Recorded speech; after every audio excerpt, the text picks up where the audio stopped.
Sumugod sa Mall of Asia Arena ang mga diehard fans, kapamilya stars at mga bida ng teleseryeng Princess and I para sa Game 3 ng Royal Championship Battle.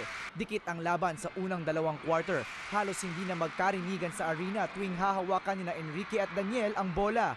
47-43 ang halftime score. Sa third quarter, umabante ang Team Gino dahil sa sunod-sunod na fast break points.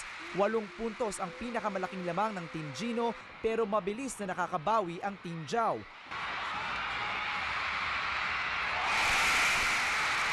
Crucial ang 3-point shot ni Daniel sa huling 2 minuto ng laban pero aksidente namang tumama ang kanyang baba sa siko ni Bobby Parks. Nabahala ang lahat.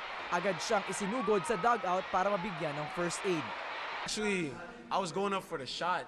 I faked a little bit, then he jumped in when I shot the shot. And lahat kami parang nabother kami kung ano ba talaga yung nangyari. He dropped to the deck. I came to him and said, yo, I didn't try to do that. I'm sorry. Nagtapos ang laban sa final score na 194. Panalo ang Team Gino. Thank you so much sa Jao fans, sa Mikay fans, sa Gino fans. Thank you so much sa suporta nyo. Yung Royal Ending malapit na po. Huwag po kayong bibigyan. Thank you po.